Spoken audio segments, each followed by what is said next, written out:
Are there unicorns in the Bible? Well, yes and no. Hey everyone, I'm Colin, the resident nerd and Bible scholar here at the Bible Uncut and Unfiltered. Today's topic may surprise some of you. The Bible does, possibly, mention unicorns, and it's something that trips up some people. Now, this is entirely a matter of translation. In fact, if you read just about any English Bible today, you are not going to find the word unicorn anywhere within the text. It seems like that translation mostly died out shortly after the King James was written.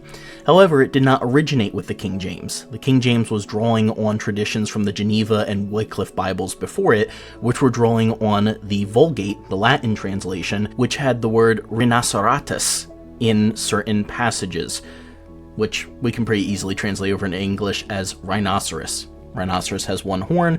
What else has one horn? Well, literally unicorn, right? One horn, unicorn. But that doesn't mean that the creature mentioned in these verses is the same thing as what we think of today as a unicorn from mythology. The whole issue is rooted in the translation of one Hebrew word. This term never shows up in the New Testament. Unicorn never shows up in the New Testament. It's all Old Testament stuff. And it's this one Hebrew word, re'im. It shows up only 9 times. I'll give you a quick list of the verses here. First one is Numbers 23:22. God brought them out of Egypt. He had as it was the strength of a unicorn. Numbers 24:8. God brought him forth out of Egypt. He had as it was the strength of a unicorn. Very similar. Deuteronomy 33:17. His glory is like the firstling of his bulls. His horns are like the horns of unicorns. Job 39:9. Will the unicorn be willing to serve you? Job 39:10. Can you bind the unicorn with his band in the furrow? Psalm 22:21. Save me from the lion's mouth, for you have heard me from the horns of the unicorns. Psalm 29:6. He makes them also to skip like a calf, Lebanon and Syrian like a young unicorn. Psalm 92:10. But my horn shall you exalt like the horn of a unicorn. And Isaiah 34:7, and the unicorns will come down with them, and the bullocks with the bulls, and their land will be soaked with blood. So you can tell from those verses that the general idea whenever this imagery shows up is of some powerful creature. It has a lot of strength to it. And in all honesty, we actually don't know what this creature is. We don't know how best to translate re'im. And anyone who tells you they do is not giving you the full story. A lot of translations since the King James will say a wild ox or wild bull. Some might even say rhinoceros in certain cases. And those are just our best guesses. Rhinoceros seems unlikely since that wasn't really native to Palestine at that time. But they do exist in Africa, and there was absolutely trade and commerce back and forth with Egypt and Ethiopia throughout the biblical story. So it is possible they could have been familiar with a creature like that, and that could have been the re'im.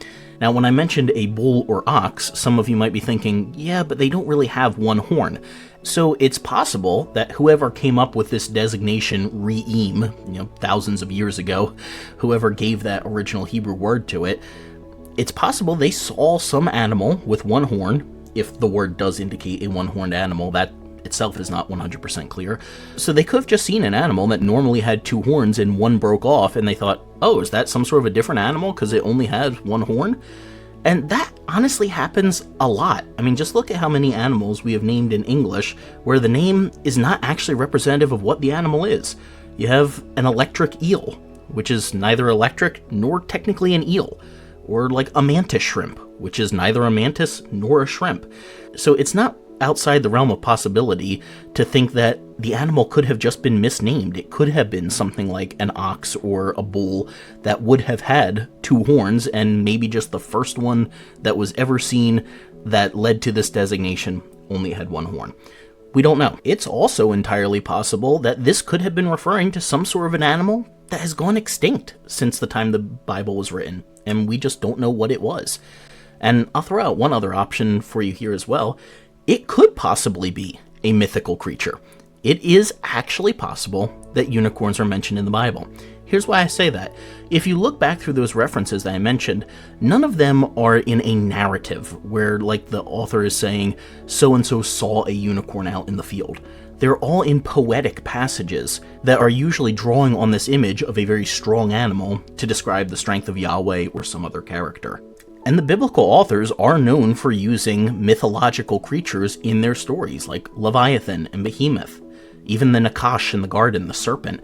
These supernatural, strange creatures are used throughout the biblical story. So it wouldn't be entirely outside the realm of possibility for this to be a mythical creature as well. So are there unicorns in the Bible? Well, maybe. It's not 100% clear. And their presence in the story, whether they are real or mythic creatures, doesn't make the Bible a book of fairy tales any more than the presence of Leviathan, Behemoth, or the Nakash in the garden does. So if you're interested in this kind of study, I highly recommend you check out our Genesis series, where we talked more about the Nakash and Leviathan, some of these supernatural creatures in the first 6 chapters of Genesis. This is the kind of thing we get into in the podcast every week. So hope to see you there.